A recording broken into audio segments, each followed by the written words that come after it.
terlihat ada darah yang menempel di kain putih sosok itu. Vina, Vina, ayo ikut aku. Kita akan tinggal di sini bersama.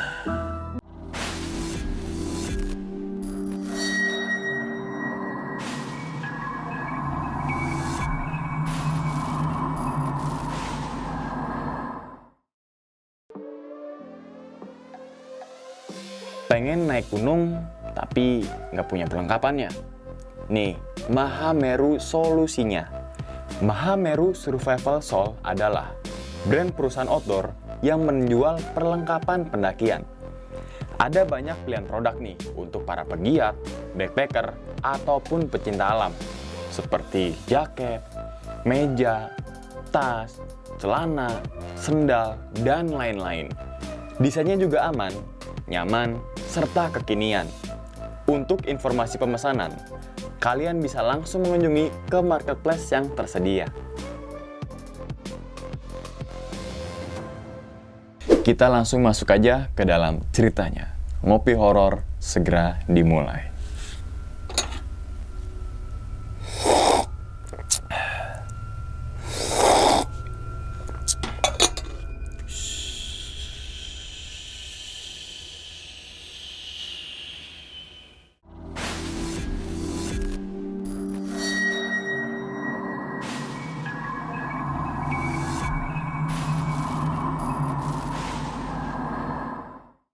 Angin tiba-tiba berhembus kencang, menggoyangkan pepohonan dan juga rerumputan. Awan di atas langit berubah menjadi mendung berwarna hitam gelap. Beberapa burung tampak berterbangan ke sana kemari, berpencar mencari tempat berlindungan di antara pepohonan. Mas, mau kemana? Mau mendaki juga ya? Kalau mas mau mendaki, kami berdua boleh ikutan bareng nggak? Soalnya tadi kami tersesat. Tanya Vina sambil ngiringin langkah kaki pemuda tersebut. Dan ketika pemuda itu ngelihat ke arah Vina, ternyata wajahnya itu pucat dan gak ada bola mata. Di saat Vina kaget dan ketakutan, Andi nanya ke Vina, "Kamu kenapa, Vin? Itu orang mukanya serem banget, Di. Itu, Di. Orang yang mana? Udah gak ada kok, udah. Yuk lanjut jalan lagi." Akhirnya mereka berdua melanjutkan perjalanan, berharap bisa bertemu dengan ketiga temannya secepat mungkin. Menyusuri jalur tanah yang becek dan melewati hutan yang banyak dengan pepohonan besar. Sesekali Vina menemukan pohon jeruk yang tumbuh di kawasan hutan itu. Setelah lumayan lama mereka berdua ini berjalan, Vina berhenti sejenak karena kondisi tubuhnya sudah mulai kelelahan. Ditambah lagi, mereka menahan haus yang lumayan lama. "Andi, coba kamu lihat deh. Di sana ada sungai, Di. Kita bisa minum, Di. Kita bisa minum, Di." "Ya udah, Vin. Ayo kita ke sana, Vin. Ayo, Vin." Ujar Andi dengan wajah yang kelelahan. Setelah berjalan menuju sungai, Vina mengambil air dengan cangkir yang ia bawa di dalam tasnya. Jadi, tasnya Vina ini berwarna biru dan bergambar Doraemon. Kemudian, Vina meminum air sungai tersebut dengan rasa gembira. Kayak gini deh. Alhamdulillah, air sumber kehidupan. Setelah selesai minum air, mereka mencuci kaki dan juga mencuci muka, membuat tubuh Vina merasa segar kembali. Seketika, rasa lelah itu menghilang dengan sekejap. Pep. Ketika mereka lagi mencuci muka, tiba-tiba serk, serk, serk, serk, terdengar suara berisik dari semak-semak di sekitaran sungai. Spontan, Vina kaget dan ngelihat ke arah sumber suara tersebut. Setelah beberapa menit kemudian, suara berisik di semak-semak itu tak kunjung menampakkan wujudnya. Ya mungkin itu adalah hewan ataupun yang lainnya. Tapi Vina tidak berpikiran kalau itu adalah dedemit. Setelah Vina sudah selesai mencuci muka dan juga kaki, kini giliran Andi yang nyuci kaki. Karena kakinya Andi penuh dengan lumpur. Gak lama kemudian, kembali terdengar suara dari semak-semak. Suara tersebut semakin terdengar jelas dan juga sangat dekat. Namun, lagi dan lagi, gak ada tanda satupun di sana. Dalam kondisi takut dan sedikit panik, Vina ngomong ke Andi, "Andi, kamu dengar suara dari balik semak-semak itu gak?" "Iya, Vin. Kira-kira suara apaan ya?" "Ya udah, kita pergi aja yuk dari sini yuk." Lalu mereka berdua bergegas untuk berjalan lagi meninggalkan area sungai tersebut. Sekitar 10 langkah berjalan. Dan karena rasa penasaran, Vina nengok lagi ke arah semak-semak. Dan ternyata ada orang dengan berpakaian pendaki lagi berdiri di antara semak-semak. Wajahnya itu pucat, matanya itu putih, dan nyeringai ke arah Vina.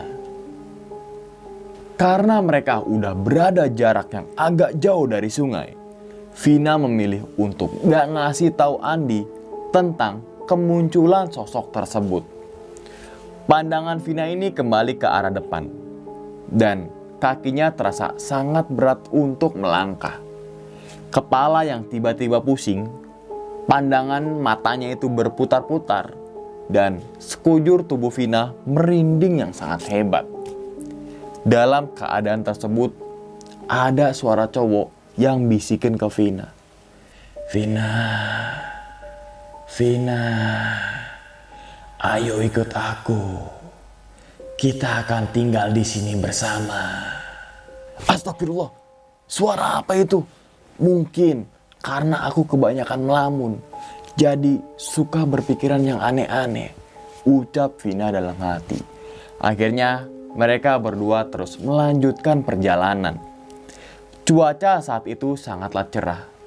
Kabut pun sudah menghilang dan berganti menjadi sinar matahari yang menembus di antara pepohonan, sampai-sampai menyilaukan mata mereka berdua.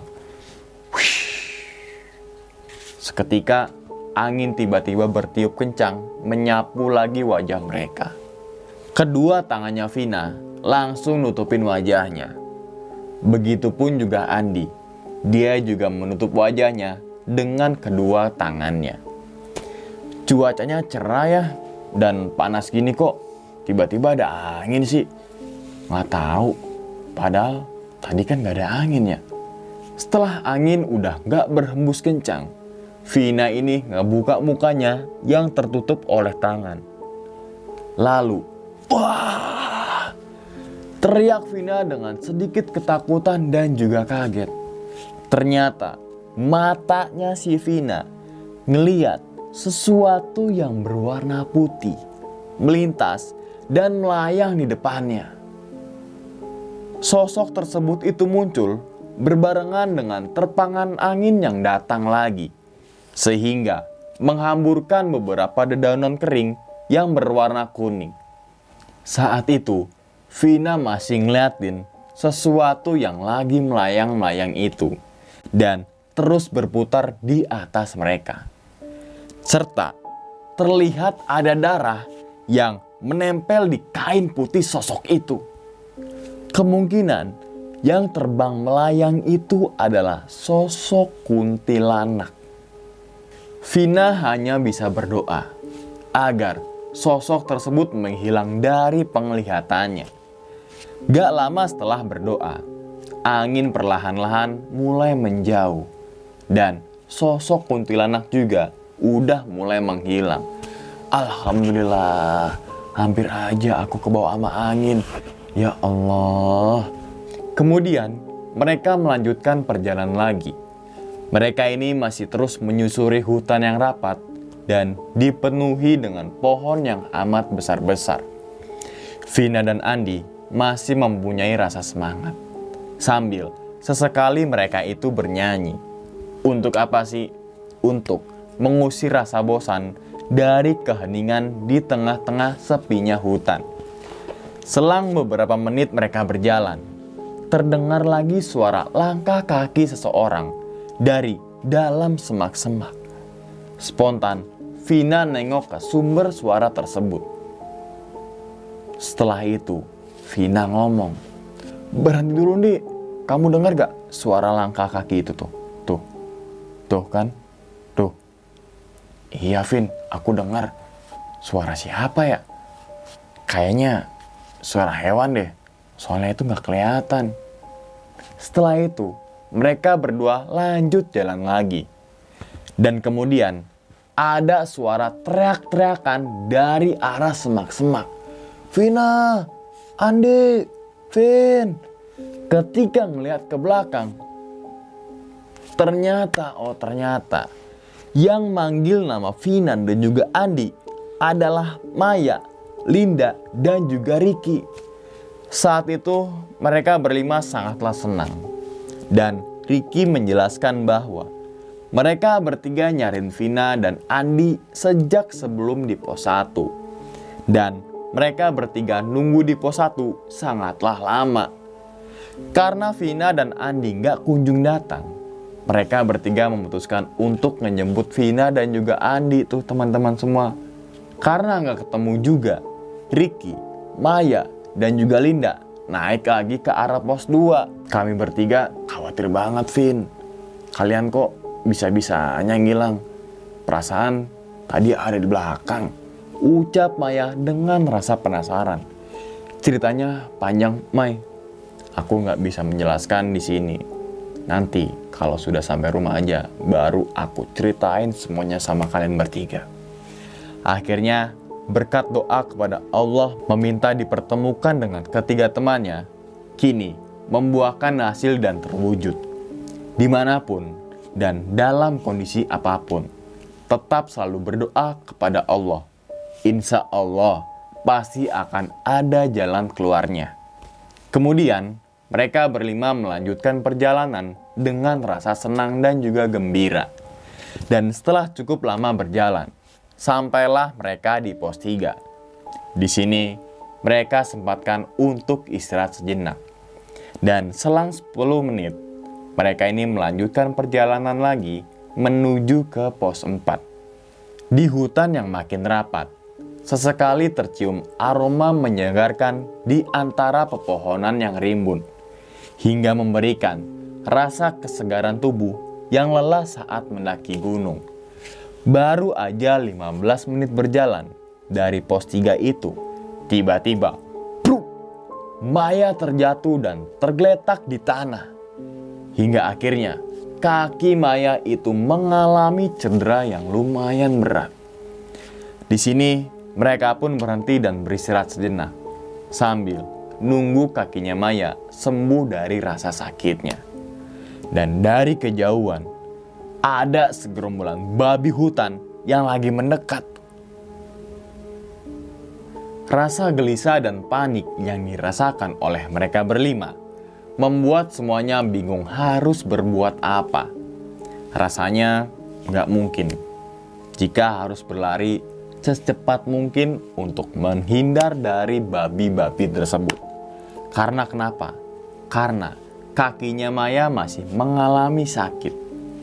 Suara langkah ke babi itu terdengar kembali, membuat mereka menoleh ke arahnya. Dan seketika babi itu malah ngeliatin juga. Saat itu mereka berlima langsung berdiri dan jalan perlahan-lahan menjauh dari babi-babi tersebut. Baru aja mereka jalan, ternyata segerombolan babi hutan itu mengejar mereka berlima dan langsung mengambil posisi sembunyi di antara pepohonan serta semak belukar. Gak lama kemudian, babi tersebut pergi dan jalan ke arah kiri jalur. Di sini Maya ngomong, "Kaki aku masih sakit nih. Aku udah susah buat jalan lagi." "Kamu sih jalannya gak hati-hati, Mai. bikin ngerepotin temen aja. Linda, kamu jangan ngomong kayak gitu. Kalau naik gunung, itu harus peduli dengan temennya. Susah dan senang, kita hadapi bareng-bareng. Ucap Vina menasehati si Linda. Setelah itu, mereka melanjutkan perjalanan, masih menyusuri semak belukar dan pepohonan yang menjulang tinggi. Ada banyak jenis pepohonan di sekitar mereka berjalan. Di antaranya adalah pohon kalango, soka, dan pohon samba. Sekitar 15 menit berjalan, terdengar dengan jelas suara langkah kaki seseorang di depan mereka. Dan ketika jaraknya sudah 1 meter, ternyata ada seorang pria tua memakai baju putih dan membawa tongkat. Saat itu, mereka kaget dengan pria tua yang berjalan seorang diri di dalam hutan. Di sini, mereka berhenti sejenak sambil terus ngeliatin ke arah depan itu. Rasa penasaran dalam hati masih terus membekas dalam pikirannya si Vina. Teman yang lainnya juga hanya ngeliatin si Vina aja dengan tatapan yang heran. Sepertinya mereka semua juga merasakan hal yang sama seperti yang dialami oleh si Vina. Saat itu Vina nanya, "Assalamualaikum Pak, kalau boleh tahu Bapak dari mana dan mau kemana?" Waalaikumsalam. Saya dari pohon sana. Mau pindah ke pohon yang lainnya, Dek. Emangnya kenapa sama pohon itu Pak? Salah satu teman kalian ada yang meludah dan muntah di pohon itu. Pohon itu tempat tinggal saya. Dan sekarang pohonnya jadi kotor oleh tingkah laku kalian. dalam sekejap bapak tua itu menghilang entah kemana. Mungkin bapak itu adalah jelmaan jin yang menyerupai manusia. Bapak tua tersebut juga mengingatkan mereka berlima agar menjaga kebersihan lingkungan. Karena dimanapun tepatnya, pasti ada saja penunggunya. Baik itu manusia, hewan, ataupun makhluk yang tak kasat mata. Setelah berhenti sejenak karena ketemu bapak tua tadi, mereka pun melanjutkan perjalanan lagi. Jalur pendakian sudah mulai menanjak dengan tingkat kemiringan mencapai 45 derajat. Cukup melelahkan bagi mereka itu dalam pendakian kali ini. Tubuhnya si Vina merasa lelah dengan nafas yang tersengal-sengal dan kakinya sudah terasa berat banget untuk melangkah. Saat itu Vina ingin melepas sepatunya dan ingin berjalan dengan telanjang kaki saja. Tapi kalau sepatunya dilepas, takutnya digigit oleh lintah, serta bahaya resikonya semakin besar. Singkat cerita, sampailah mereka di pos 4 di jam 5 sore. Di pos 4 ini, lokasinya berada di perbatasan hutan dan padang sabana. Matahari yang tadinya berwarna kuning, kini hampir berganti dengan warna merah, yang berarti akan berubah menjadi senja dan hari akan menjelang malam.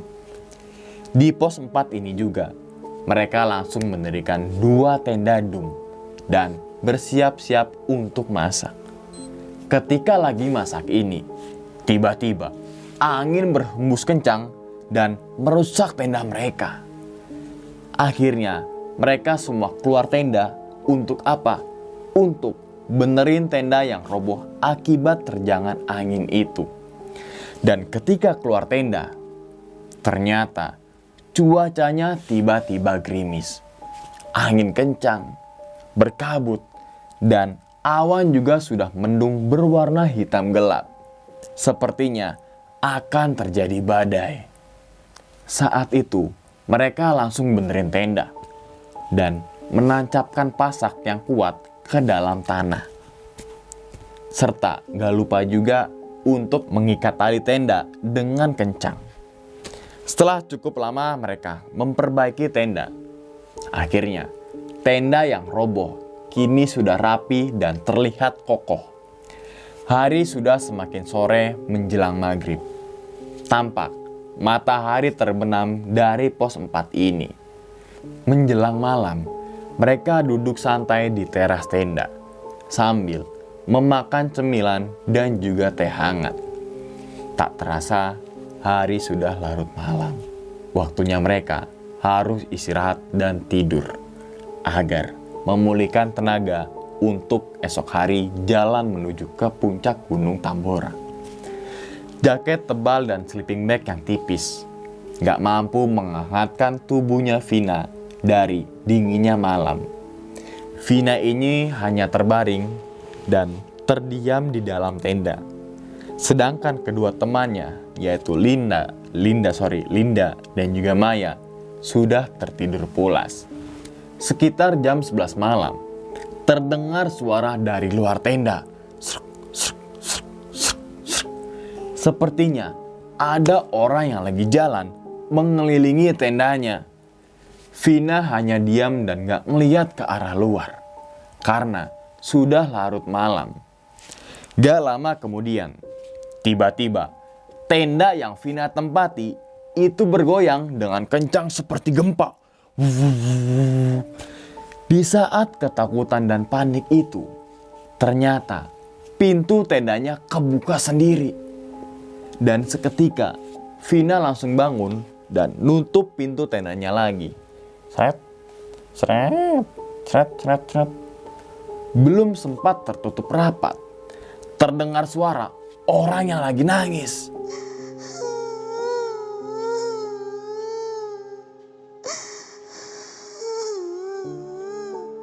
Angin kencang kembali berhembus dan hujan gerimis juga belum berhenti. Menambah suasana dingin dan kemistisan semakin terasa. Ketika Vina lagi nutupin mukanya dengan sleeping bag, terdengar lagi suara cakaran kuku di sebelah tendanya. Vina hanya bisa terdiam dan gak ingin bangunin Linda dan juga Maya yang lagi tidur. Takutnya mengganggu waktu mereka yang lagi istirahat. Dalam keheningan malam, Vina dikagetkan lagi dengan ada suara yang menggedor tendanya. Saat itu, Vina langsung bangun dan ngebuka pintu tenda. Sret. Namun, tetap gak ada siapa-siapa. Mata Vina ini terus ngeliatin ke arah sekitar. Dan ngeliat sebuah cahaya seperti bola api yang terbang di atas pohon. Melihat sosok bola api itu, Vina langsung kembali menutup tendanya dan berusaha untuk memejamkan kedua matanya agar bisa terlelap tidur. Singkat cerita, pagi tiba. Vina langsung keluar tenda dan berjalan ke tenda Andi dan juga Ricky. Saat itu, Vina langsung bangun Ricky dan juga Andi tuh. Woi, bangun. Matahari pagi mulai memancarkan sinarnya. Dan suara kicauan burung serta hembusan angin menambah suasana menjadi sangat sejuk dan juga damai. Rasanya sungguh nyaman ketika berada di alam bebas. Setelah semuanya bangun, mereka langsung masak untuk sarapan. Dan setelah sarapan, mereka langsung bergegas menuju ke puncak Gunung Tambora. Setelah cukup lama berjalan dari pos 4 itu, mereka melewati padang savana yang sangat luas. Hingga sekitar 1 jam lamanya, sampailah mereka di pos 4. Perjalanan mereka ini hampir mendekati ke arah puncak, dan hutan cemara sudah semakin berkurang, serta berganti dengan pohon cantigi dan juga edelweiss. Setelah 1,5 jam dari pos 5, sampailah mereka di puncak Gunung Tambora. Di puncak ini terdapat kaldera raksasa yang sangat dalam. Akibat apa sih? Akibat letusan yang sangat dahsyat 2 abad yang lalu. Bayangin aja teman-teman semua, dari ketinggian 4.300 menjadi 2.851. Mereka berlima langsung sujud syukur atas rasa syukur bisa sampai di puncak Gunung Tambora. Semua raut wajahnya tampak sangat gembira. Gak lupa juga, mereka berfoto-foto untuk mengabadikan momen yang sungguh menakjubkan ini. Sudah cukup lama mereka di puncak. Mereka pun bergegas untuk turun. Dan selama perjalanan turun dari puncak menuju pos 4, gak ada kejadian atau hal apapun itu. Setelah 1 jam berjalan, sampailah mereka di pos 4. Di sini, mereka langsung membongkar tenda dan juga mulai berkemas-kemas. Setelah selesai packing, mereka melanjutkan perjalanan menuju ke pos 3. Masih melewati hutan dengan pepohonan yang besar dan didominasi dengan rerumputan liar yang rimbun. Di tengah perjalanan, mereka memutuskan untuk istirahat di bawah pohon besar. Ketika lagi istirahat ini, Andi ini tiba-tiba jalan ke arah pohon lain. Ternyata Andi menemukan burung merpati dan akan dibawa pulang ke rumahnya. Karena Andi ini hobi melihara burung merpati. Saat itu Vina menasihati si Andi nih. Andi, jangan dibawa pulang lah itu burung merpati. Biarin aja, dia mau hidup di alam bebas. Namun Andi tidak mendengarkan ucapan dari si Vina. Di satu sisi lain, Linda juga ngomong nih. Aku juga dapat bunga nih dari semak tadi. Bagus banget kan? Aku bawa banyak loh. Terserah kalian berdua aja lah, ucap Vina dengan nada sedikit kesal. Setelah beberapa menit beristirahat, mereka berlima melanjutkan perjalanan lagi menuju ke pos 2. Saat itu, angin kencang terus menyapu wajah mereka. Kabut tebal berwarna putih menutupi jalur pendakian, sehingga mereka agak kesulitan untuk berjalan. Di tengah perjalanan, tiba-tiba, "Brak, tolong!" Ternyata Andi jatuh ke dalam jurang.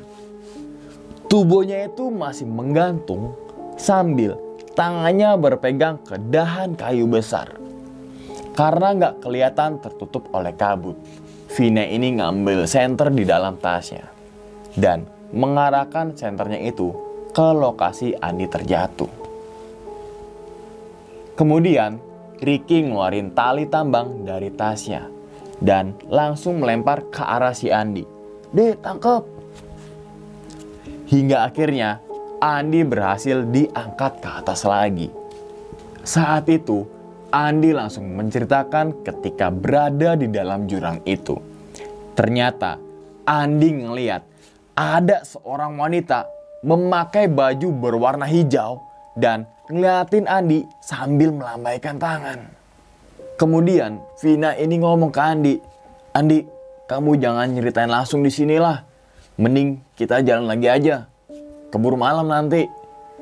Mereka terus berjalan menyusuri hutan dan menembus kabut yang sangat tebal. Cukup lama mereka berlima ini berjalan ya. Vina ini merasakan capek yang luar biasa. Ditambah lagi, Vina kebelet buang air kecil. Setelah buang air kecil, Vina ini ngomong, "Kok kelaminku sakit banget ya? Rasanya perih, kayak kena silet. Tadi kamu baca doa nggak pas pipis?" "Enggak, Mai, saking kebeletnya." Seketika, Vina ini kaget. Karena kenapa sih? Karena matanya ngelihat ke arah pohon. Dan ternyata ada sosok berwarna putih lagi duduk di atas pohon. Seluruh tubuhnya terbungkus oleh kain putih dan wajahnya sangat menyeramkan. Bisa dibilang itu adalah sosok pocong. Saat itu Vina langsung mengajak keempat temannya untuk segera lanjut berjalan lagi. Singkat cerita, pos 2 berhasil mereka lewati. Dan sampailah mereka di pos 1. Kabut tebal masih terus menyelimuti mereka. Hujan gerimis juga masih belum berhenti. Di sini mereka hanya istirahat sebentar dan langsung melanjutkan perjalanan menuju ke base camp pendakian. Setelah 1 jam berjalan dari pos 1, sampailah mereka di sungai Oemarai dan air terjun Bidadari. Fasilitas di area ini sudah dilengkapi dengan shelter, musola, dan juga toilet. Di pos ini mereka berhenti sejenak. Untuk apa? Untuk melepas rasa lelah. Langit sudah semakin gelap. Hawa dingin mulai menyerang tubuh mereka. Dan sekitar 10 menit istirahat, mereka melanjutkan perjalanan lagi melewati desa Kawinda Toi. Sesampainya di pemukiman penduduk, mereka berlima langsung pulang ke rumahnya masing-masing. Sesampainya Vina di rumah, ia langsung mandi dan mengganti pakaiannya. Setelah itu, Vina makan dan duduk santai di dalam kamarnya sambil melihat foto-foto di HP-nya. Ada salah satu foto yang menurut Vina aneh. Ternyata ada seorang anak kecil perempuan, rambutnya panjang, memakai baju putih, dan lagi duduk di atas batu. Spontan, Vina langsung naruh HP-nya di atas bantal dan langsung bergegas untuk tidur. Tapi Vina belum juga bisa tidur. Entah kenapa, Vina selalu dibalut dengan rasa gelisah. Di hari kedua setelah turun dari Gunung Tambora, Vina ini mendadak sakit. Vina hanya bisa terbaring di atas ranjang dan pundaknya terasa berat sebelah. Kemudian ibunya Vina ini mengetok pintu kamar, tuk tuk tuk tuk, dan menjelaskan ke Vina bahwa ternyata Andi juga sakit. Andi ini kayak orang lilung dan terkadang sering ngomong sendirian serta marah-marah gak jelas. Sedangkan Ricky dan juga Linda tangannya masih sakit. Dan Maya, alhamdulillah kondisinya masih sehat walafiat. Jadi teman-teman semua, rumah mereka berlima gak begitu jauh letaknya. Vina, Ricky, Maya, Linda, dan juga Andi sudah bertetangga sejak mereka masih kecil. Jadi jika terjadi apa-apa, pasti ibunya Vina ini langsung kayak diberitahu gitu oleh ibunya masing-masing nih. Rasa sakit yang dialami oleh Vina terus berlanjut selama seminggu. Padahal Vina sudah berobat ke dokter. Namun gak diketahui sakitnya itu apa. Karena Vina sakit sudah seminggu, ibunya ini merasa khawatir. Dan kemudian Vina diobati dengan cara gaib. Ketika Vina diobati, tubuhnya hanya dipijat dengan jempol tangan. Namun rasanya seperti ditusuk oleh besi dan sampai-sampai rasa sakitnya menembus ke dalam tulang. Ketika selesai diobati, orang yang ngobatin Vina itu sambil muntah darah, teman-teman semua. Ternyata Vina kesambet oleh sosok pocong yang ngikutin dari Gunung Tambora. Itu aja teman-teman semua cerita dari si Vina ketika mendaki ke Gunung Tambora bersama keempat temannya. Banyak sekali hikmah yang bisa kita ambil dari ceritanya si Vina nih teman-teman semua. Dimanapun kita berada, harus selalu menjaga perbuatan dan tidak lupa juga menjalankan atau menunaikan sholat ya, serta selalu berdoa dan meminta perlindungan dari Allah Subhanahu wa Ta'ala agar terhindar dari semua bahaya malapetaka. Dan ingat teman-teman semua, cerita dari si Vina ini bukan untuk nakut-nakutin teman-teman semua nih ketika melakukan pendakian Gunung Tambora maupun pendakian ke gunung manapun. Tapi ambil sisi positifnya dan juga buang sisi buruknya. Sekian aja dulu pada video kali ini dan nantikan video-video gue berikutnya. Hal gaib itu muncul ketika sugesti kita buruk. Wassalamualaikum warahmatullahi wabarakatuh. Selamat beristirahat.